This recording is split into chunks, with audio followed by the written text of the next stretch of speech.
Hello everyone, welcome back to our channel yes charismatic chemistry. आपका हमारे channel पे स्वागत है। जैसे कि आप लोग देख रहे हैं, हम कंटिन्यू कर रहे हैं हमारे बायोलॉजी का रेस्पिरेशन एंड सर्कुलेशन पार्ट। आज जो हम लोग पार्ट करेंगे वो रहेगा नियरली आपके इम्यून सिस्टम से related.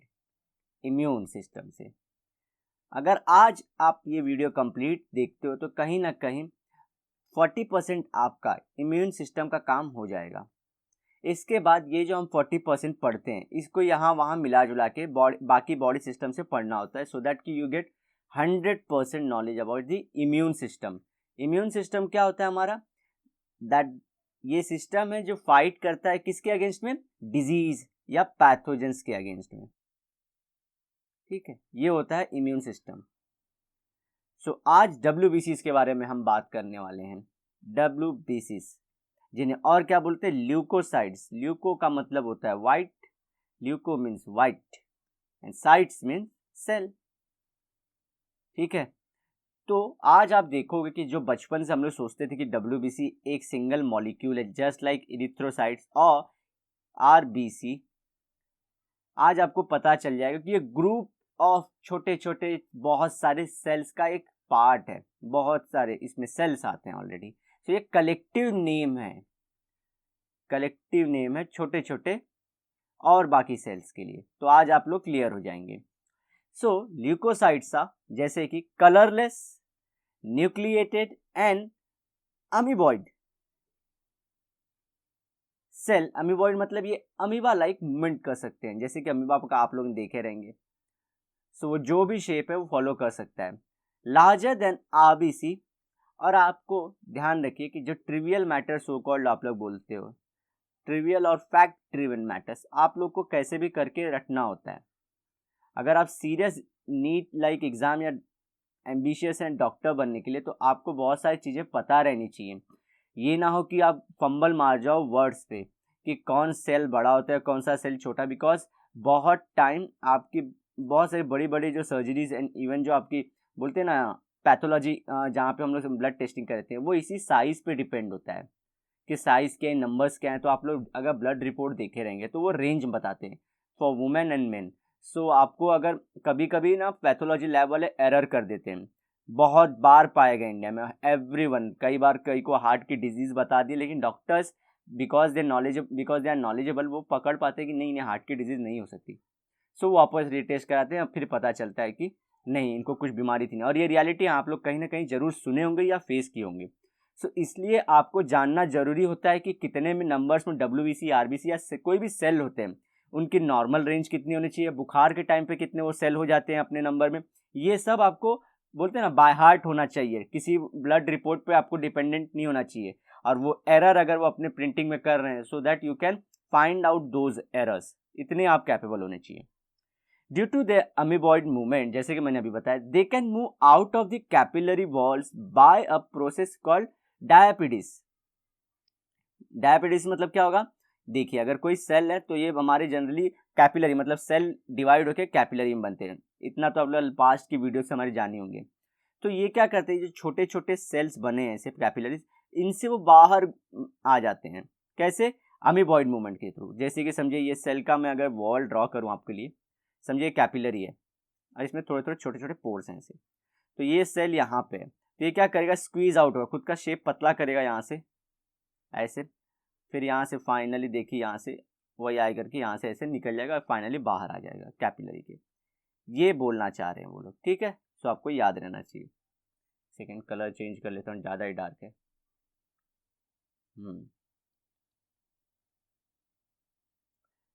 A normal adult has an average 5,000 to 11,000 WBCs per meter cube, ठीक है, MM क्यूब में, millimeter cube sorry, of the blood. Decrease in number of WBCs that will become less than 4,000 is called leukopenia. Common in HIV AIDS and TB patients. आप लोग ads के बारे में आगे जब पढ़ोगे तो जान ही जाओगे कि जैसे कि टी हेल्पर नाम का सेल होता है, ये लिम्फोसिटिक सेल है हेल्पर, वो इनको ही खत्म कर देता है, जिसे हम लोग CD4 सेल्स भी बोलते हैं, जान लीजिए। आगे पढ़ेंगे हम लोग ये सब क्या है। ठीक है, तो इनके वजह से हो जाता है। HIV वायरस से लोगों को कई बार डिफरेंस पूछा जाता है एड्स एंड HIV के बीच में। अगर आप लोग कैपेबल इनफ हो अभी ये सब जानते हो तो प्लीज कमेंट सेक्शन में ये मुझे कमेंट करके बताइए कि फर्क क्या है दोनों में। और those expose to a radiation और शॉक, तो उनमें ये ल्यूकोपीनिया हो जाती है क्योंकि सेल डैमेज हो जाता है। टेम्पररी इंक्रीज अब हो जाएगा WBC में, it is called as leucocytosis. आपको मालूम है बैलेंसिंग, जैसे मैं लास्ट वीडियो में बोला था, balancing is very important term in your body. हर एक चीज का बैलेंस होना है, ज्यादा हो गया तो भी दिक्कत है, कम हो गया तो भी दिक्कत है। It is due to infection. अगर ये क्या होता है WBC काउंट, डॉक्टर अगर आपका रिपोर्ट चेक करते तो उन्होंने आपने सुना कि यार WBC काउंट बढ़ गया, तो आप लोग पढ़ते ऊपर से बोलते अरे ये तो ज़्यादा हो गया है, तो डॉक्टर बोलते हैं नहीं, आपकी बॉडी को इन्फेक्शन हुआ था, वायरस या किसी बैक्टीरिया का इन्फेक्शन हुआ था, तो उससे फाइट आउट करने के लिए WBC के नंबर इंक्रीज हो गए थे बस। सो वो ल्यूकोसाइटोसिस होती है। हाँ, लेकिन परमानेंसी रह जाता है फिर दिक्कत है। देखना उसको हम लोग ना ल्यूकोसाइटोसिस से आगे बढ़ के उसे बोलेंगे leukaemia. Uncontrolled increase in the number, अच्छा, it also occurs during the pregnancy and in the newborn baby. कौन सा? ल्यूकोसाइटोसिस का थोड़ा बढ़ जाता है। And uncontrolled increase in the number of WBC called as leukaemia, blood cancer. So leucocytosis, leucopenia and leukaemia, तीनों में फर्क आपको पता हो जाना चाहिए। ब्लड जनरली, जैसे मैं पहले भी पास्ट की वीडियोस में बता चुका हूँ, कैंसर क्या होता है, आपके बॉडी में दो टाइप के होते हैं, एक सेल का बनना होता है और उसी सेल का कुछ टाइम पीरियड के बाद मरना। जैसे RBC कितने डेज में मरते हैं ये मुझे कमेंट करके बताइए बिना पास्ट की वीडियोस को देखे। सो ये एक बैलेंस होता है कि कैसे सेल मरते हैं और कितने फॉर्म से। लेकिन कैंसर में क्या होता है, सेल के बनने का नंबर तो बढ़ जाता है लेकिन उनके डेथ का रेट कम हो जाता है। ये डेथ के रेट के कम होने से नंबर ऑफ सेल्स इंक्रीज हो जाते हैं और इसी को बोलते हैं कि अनकंट्रोल ग्रोथ हो गया किसका, हमारे सेल का, और उसे बोलते हैं कैंसर। अब types of WBCs, these are colorless, irregular nucleated cells and show polymorphism exist in variable form। जैसे कि अगर आज आप ये सेल को ऐसे देख रहे हो तो कल आप इस सेल को ऐसे भी देख सकते हो। तो ये क्या कर रहा है, एक्टिंग मार रहा है, तो इसलिए बोलते हैं इसे मॉर्फिक, तो मतलब पॉलीमॉर्फी, बहुत सारे फॉर्म में अवेलेबल हो सकता है। ठीक है, they can be classified into 2 main types. पहले 2 टाइप्स में करेंगे, इंपॉर्टेंट है, लाइफ लॉन्ग आपको याद रखना है, as granulocytes and agranulocytes. मैं पूरा चार्ट आपको एंड में दे दूंगा इसका। ग्रैन्युलोसाइट मतलब देखेंगे कि सेल अगर है तो उसके अराउंड ग्रैन्यूल्स प्रेजेंट रहते हैं, और ए ग्रैन्युलोसाइट में न्यूक्लियस है, सेल है, उसमें ग्रैन्यूल्स एब्सेंट होते हैं। ठीक है, तो ए वर्ड का मतलब बायोलॉजी में एब्सेंट होता है। अब ग्रैन्युलोसाइट्स के बारे में हम पढ़ेंगे। These are WBCs with a granular cytoplasm. Cytoplasm मतलब ये अपना सेल होगा, ये न्यूक्लियस होगा, तो ये surrounding area cytoplasm. Also called as the polymorphonuclear leucocytes, PMN। वही पॉलीमॉर्फो मतलब बहुत सारे शेप साइज में हमको दिख सकता है। आगे चलते हैं। They have lobulated nuclei in different shapes. Lobulated मतलब फूले हुए, ये सेल है, लोब्स होते हैं ऐसे, तो कभी 2 लोब्स होंगे, कभी 3 लोब्स होंगे, तो ऐसे लोब्स में आपको मिलेंगे। So lobulated granulocytes are form from myeloid stem cell. ये ग्रुप ऑफ, इनको आपको मायलॉइड का आपको रहेगा, एक मायलॉइड सिस्टम होगा और एक हमारा होगा दूसरा जिससे हमारा ह्यूमोरल बनेगा, इम्यूनिटी। तो मायलॉइड ध्यान रखना है, जब भी रहेगा वो ग्रैन्युलोसाइट से रिलेटेड रहेगा। ठीक है, आपको इतना याद रखना है कि ग्रैन्युलोसाइट के फॉर्मेशन कौन से स्टेम सेल से होगा, मायलॉइड से होगा। आगे चल के हम दूसरे सेल का भी नाम बताएंगे आपको। Once form do not divide. क्यों? अगर समझिए, जैसे कि आप लोग देखे रहेंगे, एक सेल है, वो बॉर्न हुआ, फिर वो सेल आगे और लोग को बॉर्न करता है, इसलिए हम लोग बोलते हैं क्या होता है, DNA के थ्रू रेप्लिकेट। ये सेल बन गए, समझे, ये बन गया, तो ये फाइट करके, डिजीज से फाइट करके खत्म हो जाता है, फिर ये अगले को प्रोड्यूस नहीं करता। दैट्स द बोलते हैं speciality of the myeloid stem cell. तो यही वहां पे बोला है।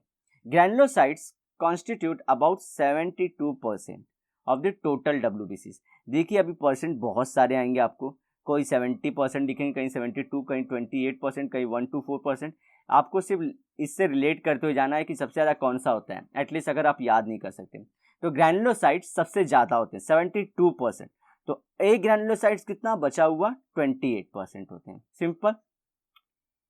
Granules are actually secretory vesicles, मतलब क्या, ये ग्रैन्यूल्स सिर्फ ऐसे नहीं है कि वहाँ पे पड़े रहते हैं, ये बहुत सारे सिक्रीशन करते हैं। ये एक सेंटर है, बोलते हैं ना, ये एक स्टोरेज हाउस है किसके लिए, बहुत सारे एंजाइम्स और डिफरेंट टाइप्स ऑफ केमिकल्स के लिए। देखते हैं कौन से केमिकल्स हैं। They which contain secretions like enzyme and everything.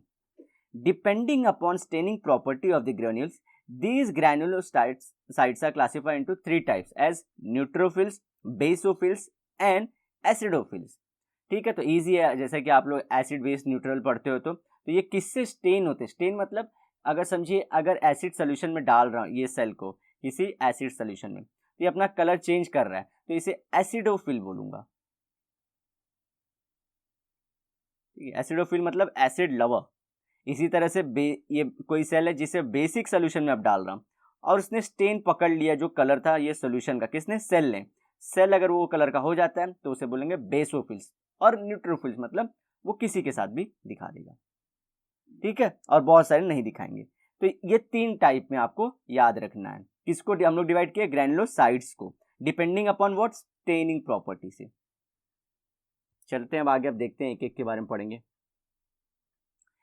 Granules are very fine, large in number. या एक बार आपको ग्रैन्यूल्स दिखाता हूँ कि हम किसकी बात कर रहे हैं। देखिए ये हमारा पहला न्यूट्रोफिल्स है, ये पूरे ये जो 3 है ये हमारे ग्रैनुलोसाइट्स हैं,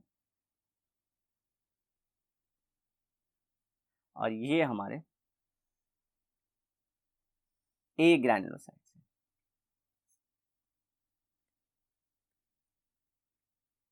जिनमें ग्रैन्यूल्स नहीं। और भी देखेंगे हम लोग, ठीक है। Large in number, evenly distributed.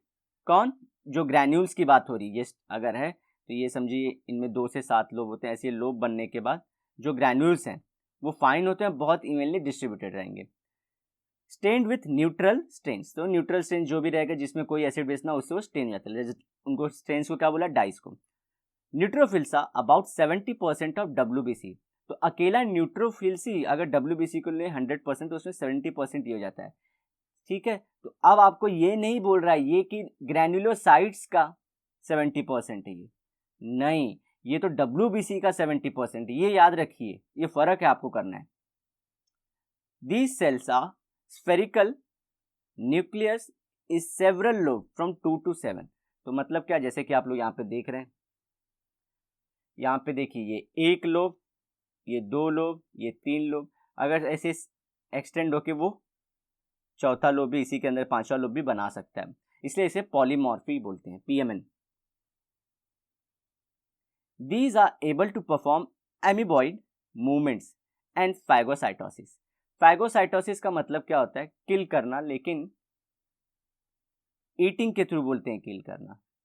अब ये ईटिंग के थ्रू क्या होता है, देखिए ये सेल होते हैं, ये मेरी बॉडी के समझिए ये न्यूट्रोफिल्स हैं, ये कोई पैथोजन है, ये कोई पैथोजन है समझिए।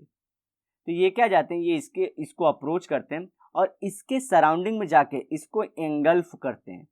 एंगल्फ करना मतलब इसको कवर करना, कवर करके इसको अपनी बॉडी के अंदर ले लेते हैं स्टेज के बाद, और फिर इसे मार डालते हैं। तो दैट्स कॉल्ड ईटिंग। ईटिंग में आप क्या करते हो, अपनी बॉडी में फूड लेते हो और फिर डाइजेस्ट करते हो। सेम वे ये पहले पैथोजन को अपने अंदर एंगल्फ करता है, एंगल्फ मतलब घेरता है उसको अपने अंदर से, और फिर उसे किल करता है। पस जो आप लोग येलो कलर का लिक्विड कभी कभी देखे रहेंगे, देखिए is a mixture of dead neutrophils, damage tissue and dead micro. Damage tissue मतलब क्या, अगर जो जगह पे ये लोग फाइट कर रहे थे वहां पे टिश्यू डैमेज होता है, जस्ट लाइक वॉर सिचुएशन, जो लैंड पे वॉर, पानीपत की वॉर जहाँ पे हुई रहेगी वहां पे बहुत इंजरी लैंड को आई, सामने वाली आर्मी को आई, दोनों को आई, तो हमारा न्यूट्रोफिल्स भी डेड होते हैं साथ में, प्लस हमारे माइक्रोब्स भी डेड हो जाएंगे और टिश्यू भी डैमेज हो जाएगा, या तो टिश्यू ऑलरेडी किसने डैमेज किया हो, माइक्रोब्स ने, दोनों पॉसिबल है। तो ध्यान रखिए, पस क्या होता है, आज से आपको समझ जाएगा कि ये कहीं हमारे जवान, जो हमारे न्यूट्रोफिल जवान है वो लड़ रहे हैं बॉडी में। अब बेसोफिल्स की बात बोल रहे हैं, या इससे क्या और क्या होता है, साइनोफिल्स। These cells have very few granules, large size, few है लेकिन लार्ज हैं, stains with basic stains like methylene blue, आप लोग लैब में ऑलरेडी यूज कर चुके होंगे इसे। बेसोफिल्स आर नॉन फाइगोसाइटिक, ध्यान रखिए एंगल्फिंग का फेनोमेना नहीं करते ये। Small spherical cells and are about 0.5 to 1% of total WBC। Nucleus is twisted, they are present, structure देख लीजिए ताकि आपको दिमाग में आते रहे। ये देखिए यहाँ पे ट्विस्टिंग हुई है कि नहीं की, ट्विस्ट एंड टर्न के साथ रहते हैं, ठीक है, तो ये ट्विस्टिंग है। They are present in infected and allergic condition only. Basophils secrete heparin, histamine and serotonin. serotonin क्या काम करता है आपका, मूड बोलते हैं ना, मूड, हमारा मूड हो रहा है या ऐसा कुछ, तो ये मूड से रिलेटेड हार्मोन है सेरोटोनिन। अगर मैं बहुत ओवर सिंप्लीफाई कर दूंगा तो आपको थोड़ी सी, जैसे बोलते हैं ना कि डोपामाइन, ये सब में फ़र्क है। दोनों बहुत सारे बच्चे डोपामाइन सेरोटोनिन सबको सेम करते हैं, लेकिन दोनों अलग अलग चीज़ें हैं। और इसको हम लोग कैसे जोड़ते हैं, स्लीप साइकिल से, जो मैंने आपको 4% स्लीप बोले थे उससे रिलेट करते हैं ये सब हार्मोन को। से हेपारिन सिक्रीट करता है histamine, that is allergic condition में जो आपकी बॉडी अगर रेड हो जाती है कभी कभी, जैसे कुछ लोग पोलन ग्रेन्स को एलर्जिक होते हैं या किसी स्मेल को एलर्जिक होते हैं या डस्ट को एलर्जिक होते हैं, तो उनकी बॉडी में जो खुजली होती है वो खुजली हिस्टामाइन के रिलीज की वजह से होती है। या सेरोटोनिन अगेन वो एलर्जी से रिलेटेड नहीं है, वो किससे रिलेटेड है, मूड से आपके। तो ये कौन सिक्रीट करता है, ग्रैन्यूल्स। कौन से ग्रैन्यूल्स, बेसोफिल्स के ग्रैन्यूल्स, ठीक है, ये आपको ध्यान रखना है। और इसलिए ये कौन सी कंडीशन में हमेशा प्रेजेंट रहते हैं, एलर्जी, जहाँ पे मतलब जब भी एलर्जी का आपको कुछ हो रहा है तो ध्यान रखिए आपकी बॉडी से बेसोफिल रिलीज हुए हैं। Acidophils contains lysosomal granules. Lysosomal granules मतलब क्या होता है, आप लोग लाइजोसोम के बारे में सुने ना, ये देखिए अगर ये सेल है ऐसा, ये इसका न्यूक्लियस सिंपल, तो लाइजोसोम टाइप के सेल होते हैं। ये क्या माइक्रोस्फीयर से अंदर लेते हैं और ये लाइजोसोम इनको मार देते हैं। अगर ये मैं रेड सेल लाइजोसोम दिखा दूं, अरे ये सेल है जो बॉडी के बाहर से आए, तो हमारे ये जो लाइजोसोमल ग्रैन्यूल्स हैं ये इसको मार डालेंगे। सिंपल है, आपको समझते चलना। अच्छा, हर एक वर्ड की अपनी मीनिंग है। अगर लेक्चर को हमको सब, ये अगर आपका महाराष्ट्र बोर्ड का ना होता, तो अगर यही नीट की क्लास रहती आपकी, तो आपको और डिटेल में इम्यून रिस्पॉन्स को पढ़ना रहता है। और बोलते हैं ना कि जो सिलेबस आपका जो चेंज हुआ है दैट इज़ बहुत अच्छे से चेंज हुआ है, बायोलॉजी बहुत इम्प्रूव हुई है, ठीक है। अदरवाइज इम्यून का इतना ज़्यादा रिस्पॉन्स और ये सब जो बोलते हैं ना स्टडी, ये थोड़ी पहले जो बुकें थी उसमें आगे के स्टैंडर्ड में करते थे। अगर कुछ लोग बीएससी कर रहे हैं या कुछ लोग मेडिकल, तो वहाँ पे इंट्रोड्यूस होता था, लेकिन आप लोगों को बहुत सारी चीज़ें अभी ही इंट्रोड्यूस कर गई हैं। सो जैसे कि लेवल आपको पता है डे बाय डे इम्प्रूव ही होने वाला है। सो आपकी ये बुक बेहतरीन है उस लिहाज से।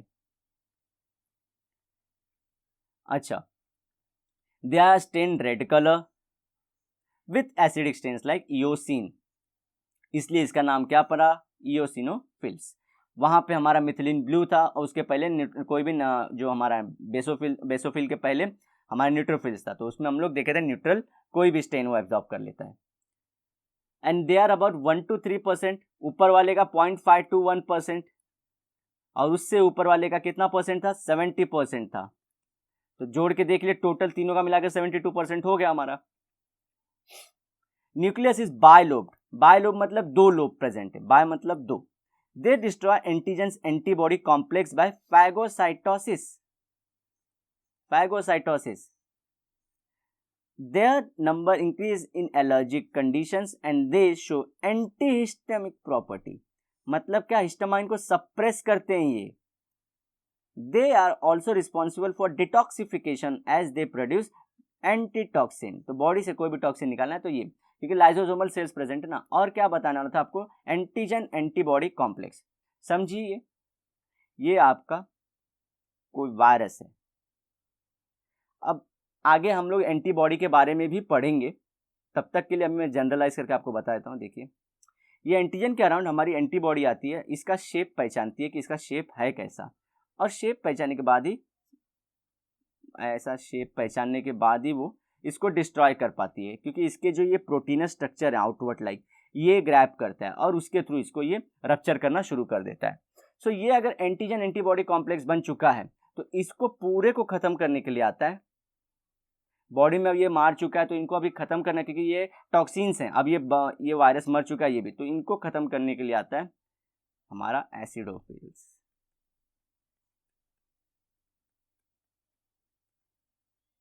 ठीक है, ये आपको ध्यान रखना है। और एसिडोफिल्स में भी सबसे ज़्यादा इंपॉर्टेंट कौन होते हैं, अब ये इनको ले लेगा अपने अंदर, ऐसे समझिए, और ये ग्रैन्यूल्स जो होते हैं ये इंपॉर्टेंट होते हैं। अब बायलोब्ड ऐसे हमारा न्यूक्लियस है, ठीक है, तो आपको ध्यान रखना है कि कहाँ पे कौन सी बात हो रही है। अब चलते हैं आगे। एग्रैनुलोसाइट्स, they are about 28% of the total WBCs. Cytoplasm of these leukocytes is without granules. Granules नहीं होंगे, सिंपल सी बात है। They are formed from the lymphoid stem cell. ऊपर वाला कौन सा था, माइलॉइड, ये लिम्फॉइड। लिम्फॉइड जब भी आप बात करेंगे वो लिम्फोसाइट से रिलेटेड रहेगा, ध्यान रखना आप लोग, और मोनोसाइट से। आगे चलते हैं।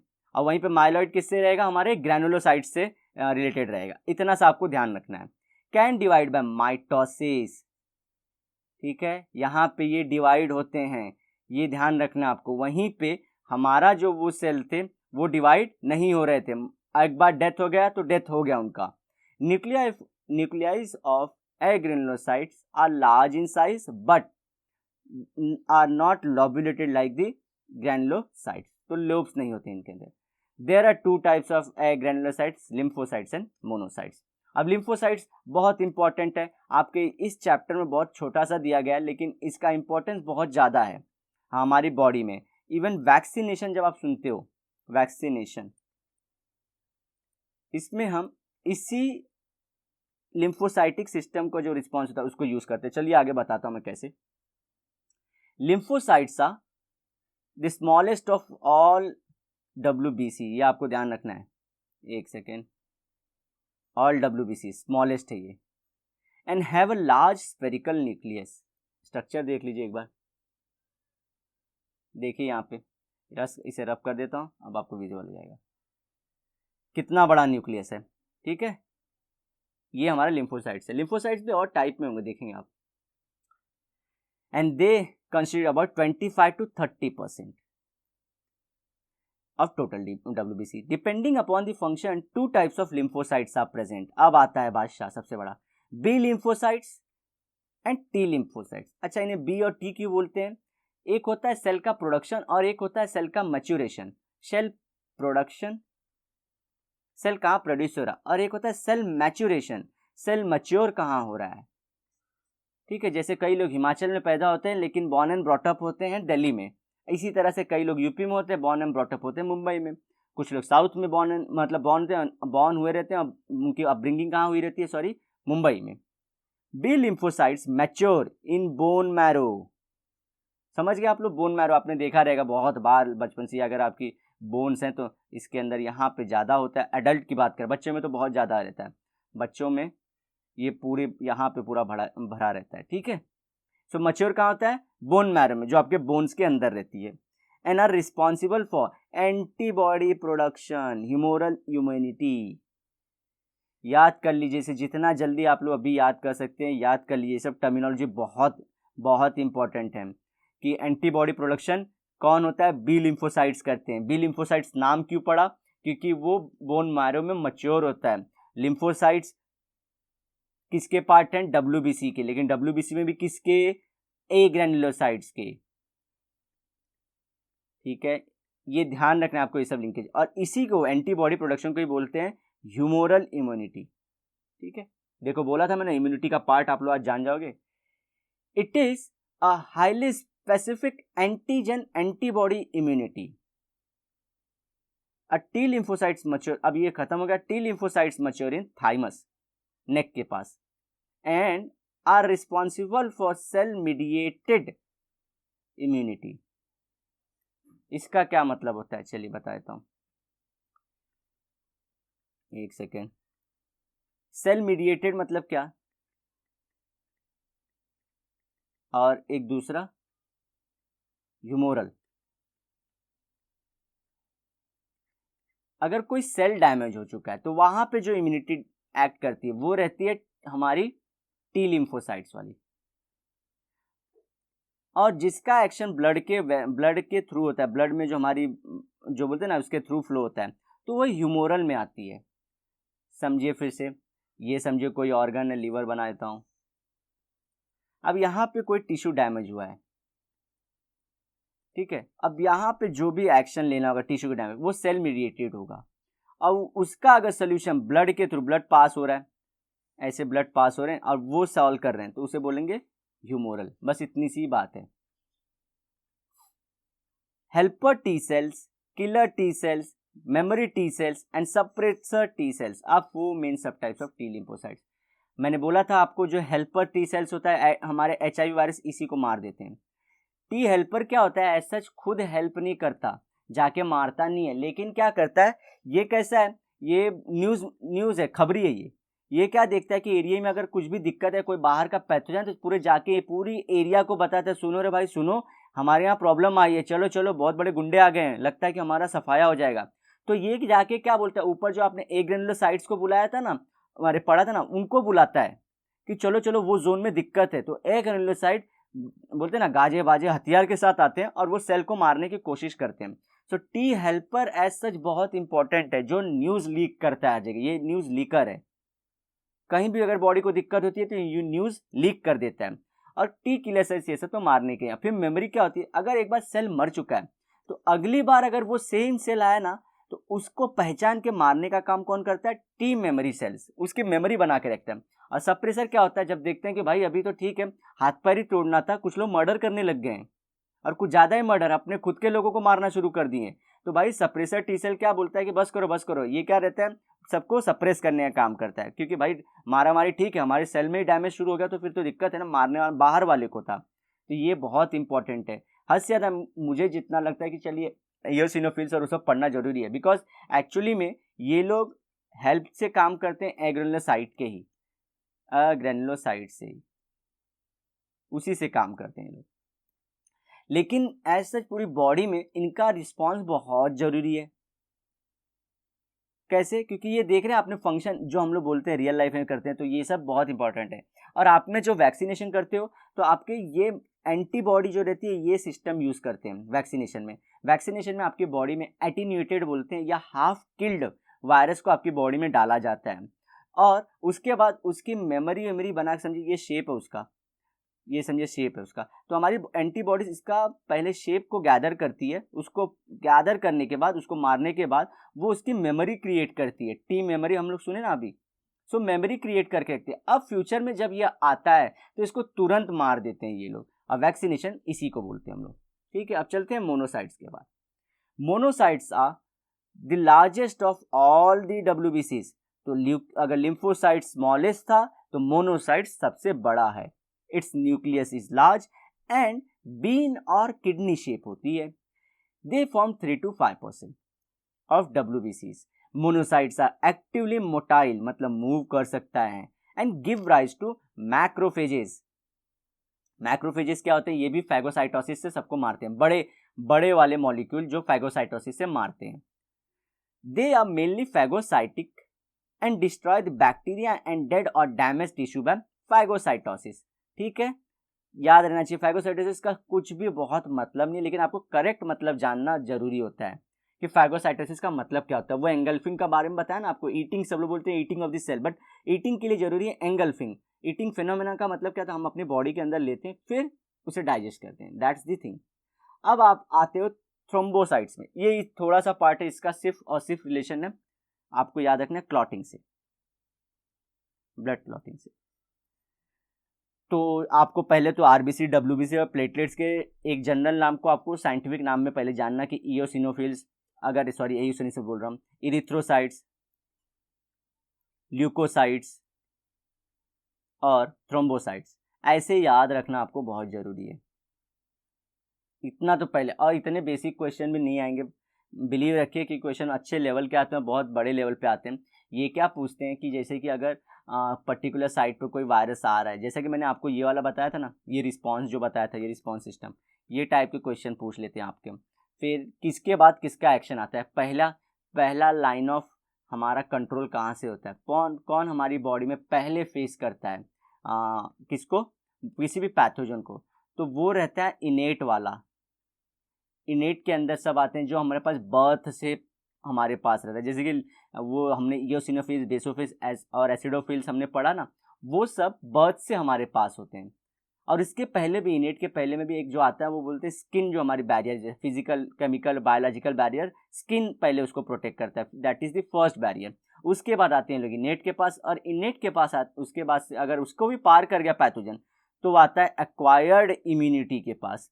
और एक्वायर्ड इम्यूनिटी का पार्ट होते हैं आपके ये लिम्फोसाइट्स, ध्यान रखना आप लोग। तो ये आपको स्ट्रक्चर पूछते हैं, ऐसे क्वेश्चन का एप्लीकेशन पूछते हैं, एज सच ये नहीं पूछते कि अगर बहुत रेयर चांस हो, एक दो क्वेश्चन आपको पूछ सकते हैं जो अच्छे, क्योंकि अगर इसी में से क्वेश्चन आएगा तो आपको इजी रहता है आंसर करने में, तो वो होप के साथ ये पढ़ना जरूरी होता है। एप्लीकेशन वाला तो इसी पे बिल्डअप रहता है ना आपके, ये बेसिक नॉलेज पे ही, कि कौन कैसा दिखता है, क्या काम कर रहा है। ये स्ट्रक्चर नहीं समझोगे तो आप जानोगे कहाँ से, तो आप लोग को थोड़े और डीप लेयर में प्रिपेयर करना पड़ेगा।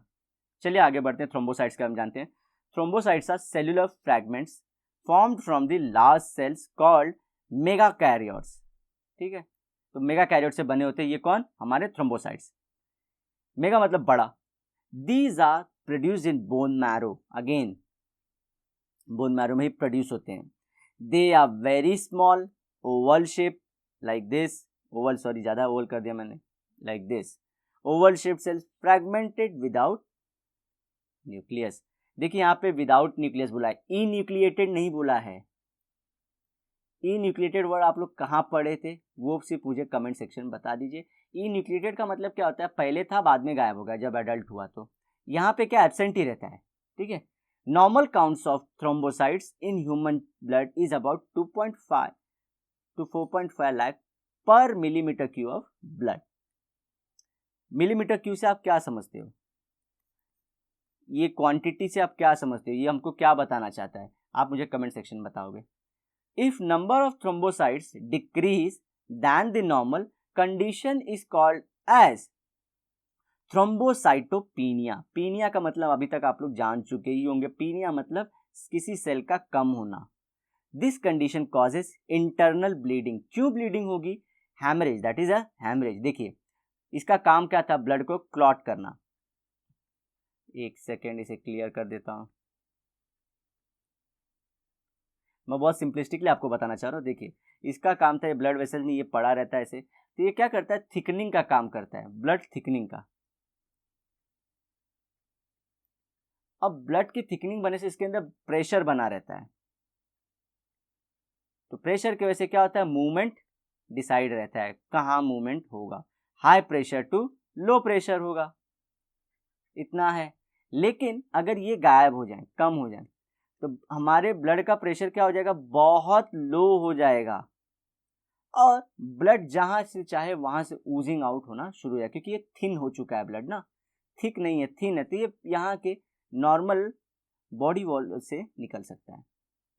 सिंपल सी बात आप समझ, that is called as a haemorrhage, internal bleeding. Platelet secrete platelet factors. Platelet factors important है those who are doing like, कि जिन्हें फार्मास्यूटिकल्स और ये सब कंपनी में जानते हो, प्लेटलेट फैक्टर्स आते हैं और क्लॉटिंग फैक्टर्स करके क्वेश्चन पूछते हैं, तो ऐसे आपको वहाँ पे 10-12 फैक्टर्स होते हैं जो पढ़ना होता है। सो ये आप लोग को थोड़ा पढ़ना चाहिए।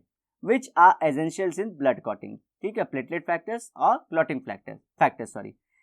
दे also seal the ruptured blood vessel by formation of platelets plug और थ्रोम्बस। थ्रोम्बस का आप देखे रहेंगे, जैसे कि आप लोग मालूम है, आपके अगर ये आर्म है तो उस पर कभी अगर कोई इंजरी हो जाती है तो यहाँ पे आपको ब्राउन कलर का एक लेयर मिल जाता है, दैट इज बिकॉज ऑफ वहाँ पे प्लेटलेट्स जो होता है वो एयर को एक्सपोज होकर अपने अंदर का केमिकल रिलीज कर देता है, एंड दैट जो रहता है वो आप लोग कैसे बोलते हैं, वो फाइबर का काम करता है। तो फाइबर से क्या होता है, ऐसे क्रिस क्रॉस वो बन जाता है और आपके ब्लड को बाहर फ्लो होने से प्रिवेंट कर लेता है। That is the main purpose कि ब्लड क्लॉट से ये ब्राउन वाला क्यों होता है। कई बार हम लोग बचपन में इसे देख के सोचते हैं कि गड़बड़ चीज़, इसको निकाल देते हैं, लेकिन जैसे उसको अगर अभी जस्ट वो अभी बोलते हैं ना पूरा कंप्लीटली ड्राई ना हुआ हम लोग निकालते हैं, तो फिर से ब्लड का मूविंग आउट स्टार्ट हो जाता है, क्योंकि ब्लड हाई प्रेशर टू कहाँ जाना चाहती है, लो प्रेशर आउटसाइड में, तो वहाँ चली जाएगी, वो प्रेशर को बैरियर टूट जाएगा और आपका फिर से ब्लड निकलना शुरू हो जाएगा। फिर से प्लेटलेट ब्लड में क्या रहता है, यहाँ पे ब्लड में यहाँ पे प्लेटलेट्स भी रहते हैं। प्लेटलेट्स क्या होता है, एयर को एक्सपोज होता है, उसका फंक्शन ही ऐसा है, एक्सपोज होने से उसकी जो आउटर वॉल है रप्चर हो जाती है, उसके अंदर केमिकल रिलीज होता है, फिर से वो फाइबर का एक नेटवर्क बनाता है। तो आप जितनी बार उसको निकालेंगे उतनी बार वो नेटवर्क बनाता चल जाएगा। फिर चलते हैं हमारे उसमें चैप्टर में, the formation of platelets, plug और thrombus, they secrete serotonin, a local vasoconstrictor. Vasoconstrictor मतलब आपके हार्ट की एक्टिविटी को सप्रेस करता है, और हार्ट की एक्टिविटी सप्रेस होने से वेसल की एक्टिविटी इसलिए बोलते हैं कि सप्रेस हो जाती है। इसलिए मैं बोल रहा था सेरोटोनिन का लेना देना किससे रहेगा, क्योंकि आपके सोते समय स्लीप साइकिल बहुत इंपॉर्टेंट होती है। पहले के टॉपिक्स में ये बहुत बड़ा पार्ट नहीं था, बट बिकॉज ऑफ पहले भी पढ़ते थे लोग, लेकिन हायर लेवल में पढ़ते थे, लेकिन जो इंजोमनिया करके और ये सब करके और जो बोलते हैं ना लेट नाइट स्लीप या ब्लू लाइट के प्रेजेंट में, जैसे मोबाइल के प्रेजेंट में सब लोग सोना शुरू कर रहे हैं, तो सीरियस कंडीशंस आती जा रही हैं रिलेटेड टू स्लीप। तो इसलिए ये सब हार्मोन्स के बारे में आप लोग को इंट्रोड्यूस करा दिया जाएगा, और आपको स्लीप साइकिल से भी बता दिया जाए, ताकि आप लोग अवेयर होते जाओ। Many of the times rather than कि नॉलेज देने से ज़्यादा होता है आप लोग को अवेयर कराना होता है। आपकी बुकों का ये काम ज़्यादा होता है, ठीक है। तो ये अवेयरनेस रिलेटेड पॉइंट्स हैं। तो देखिए ब्लड कैसा नॉर्मल दिखता है। स्मीयर मतलब क्या, उसे आपको माइक्रो मतलब ना माइक्रोस्कोप के अंदर कैसे देख रहे हैं उस पर स्लाइड पे। तो आरबीसी कुछ अगर ऐसे दिखेंगे, डब्ल्यूबीसी ऐसे दिखेंगे, और प्लेटलेट्स कुछ आपको यहाँ पे छोटे छोटे दिखेंगे, ताकि आप लोग को एक जेन्युइन स्ट्रक्चर दिमाग में बन जाए। अब इसके बाद जो गाइज है वो है हमारा नेक्स्ट लेक्चर का जो पार्ट है वो रियल हार्ट है। थोड़ा सा और क्लॉटिंग के बारे में बताएंगे, दैट इज क्लॉटिंग फैक्टर्स के बारे में। फिर यहाँ पे हमारा पार्ट खत्म हो जाएगा, और थोड़ा मैं रिवीजन भी उसी बहाने आपका करवा दूंगा 5-10 मिनट में, ठीक है।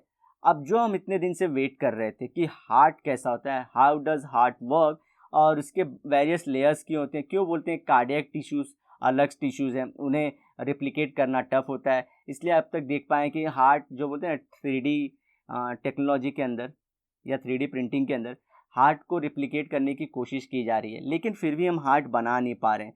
दो हमको सब तो बोलते हैं थोड़े थोड़े अलग अलग ऑर्गन, लाइक लिवर में थोड़ी सी मिल चुकी है, इवन किडनी में भी थोड़ी थोड़ी प्रोग्रेस मिल चुकी है, लेकिन हार्ट के केस में ये प्रोग्रेस नहीं मिल पा रही है। व्हाई इज दैट, कि हम लोग सब कुछ कर पाए लेकिन हार्ट का थोड़ा बनाना टफ क्यों हो रहा है? बिकॉज ऑफ कार्डियक टिश्यू, जो स्पेशलाइज्ड टिश्यू है हार्ट की, वो सब हम जानेंगे। और आप लोग कॉम्प्लेक्स स्ट्रक्चर ऑफ हार्ट के बारे में भी हमारे नेक्स्ट लेक्चर में जरूर इसके बारे में डिस्कस करेंगे। तो गाइज होपफुली कि आप लोग नेक्स्ट लेक्चर में अवेलेबल होगे, हमारी वीडियोस को पूरी एंड तक देखोगे, और जितना हो सके ऐसे अपने दोस्तों में शेयर भी करोगे। सो गाइज तब तक के लिए bye and have a great and best day of your life ahead.